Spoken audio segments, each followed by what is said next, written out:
အားလုံးမင်္ဂလာပါ21 level အနေကြိုဆိုပါရစေဒီနေ့တော့ကျွန်တော်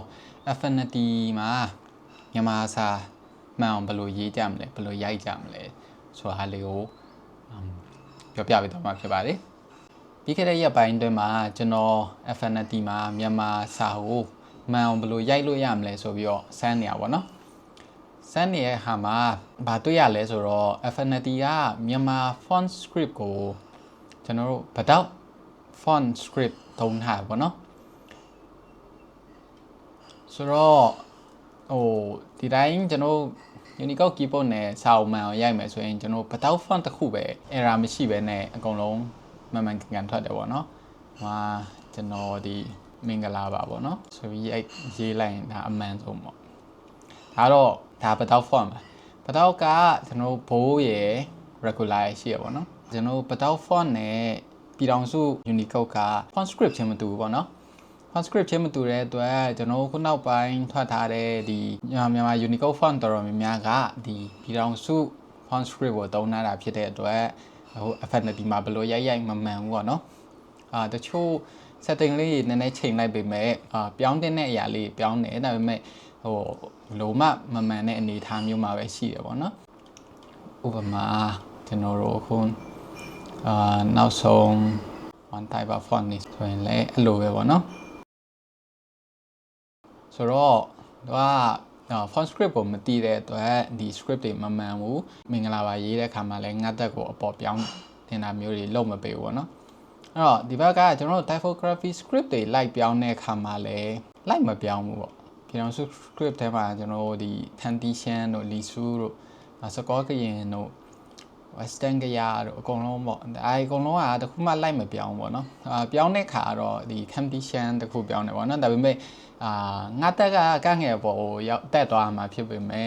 ကငယ်ဒီငါရဲ့အောက်ကိုရောက်သွားပါတော့ကျွန်တော်တို့ဒီ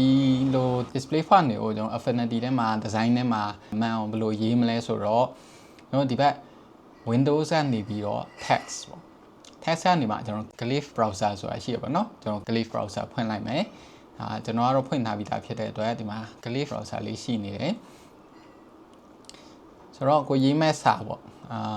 အကျန်းအနေနဲ့တချို့ဟာလေးကျွန်တော်ရေးထားလို့ရပါတော့ဥပမာမင်္ဂလာပါဆိုရင်ကျွန်တော်တို့မိုက်ကလာပါပေါ့နော်ဆိုတော့အပေါ်ကကျွန်တော်မင်္ဂလာပါဖြစ်ပတ်တော့ကျွန်တော်ကန်းငယ်ပေါ်မှာငတ်တက်ကလေးတင်ရမှာပေါ့နော်အဲ့တော့ကျွန်တော်ဒီဘက်က Glyph browser ထဲကနေကျွန်တော်ဒီငတ်တက် sorry ဒီကောဟာဒီမှာသေးရပေါ့နော်ကျွန်တော်ဒီ Glyph browser ကိုပို့ကြည့်အောင်ထည့်လို့လည်းမရအဲ့တော့ကျွန်တော်ဒီ Glyph browser ထဲကနေကျွန်တော်ငါတက်တင်လာလေးကိုခဏရှာလိုက်မှာနော်ဆိုတော့okay တွေ့ပြီပေါ့နော်အဲ့တော့အဲ့ဒါကိုတစ်ပတ် click နှိပ်လိုက်မယ်နှိပ်လိုက်ရင်ကျွန်တော်အဲ့ Glyph လေးအပေါ်မှာတင်နိုင်ပါတော့ okay ကျွန်တော်အဲ့လိုရေးလို့ရတယ်ပေါ့နော်Windows သုံးတဲ့လူဆိုရင်တော့ကျွန်တော် Glyph browser မဟုတ်ဘဲနဲ့character map ပေါ့နော် character map ကိုဖွင့်ပြီးတော့OT44 ပုတ်တော့နော်အဲ့တော့ဒီကနေ character map ကနေကျွန်တော် Glyph လေးကူပြီးတော့paste ပြန်လုပ်လို့ရတယ်ပေါ့နော်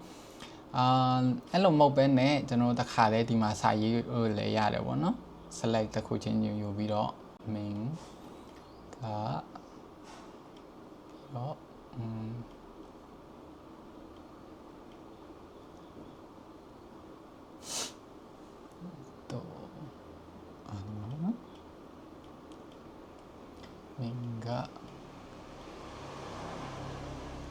မင်္ဂလာပဲပေါ့နော်ဒီတိုင်း copy ကိုလိုက်မယ်ပြီးရင်ဒီမှာ paste လာလုပ်လိုက်မယ်